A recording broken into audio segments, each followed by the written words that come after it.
Lady వెల్లుల్లి ఫ్యామిలీని impress చేయాలంటే ఏం చేయాలో అర్థం కావట్లేదురా. స్టైల్ చూపించురా, యాటిట్యూడ్ ఉంటే సెట్ అయిపోతుంది. లేదురా, వాళ్ళ ముందు సైలెంట్ గా ఉంటేనే సేఫ్. మీ ఇద్దరు ఏమైనా సరే లవ్ కోసం ఏదైనా చేస్తా రా, కేర్ఫుల్ గా వెళ్ళు.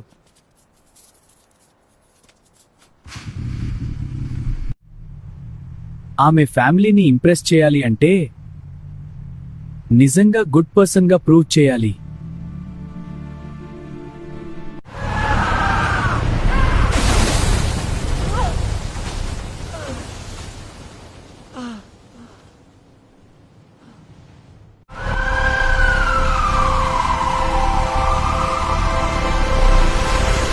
లవ్ కోసం ఆలోచిస్తే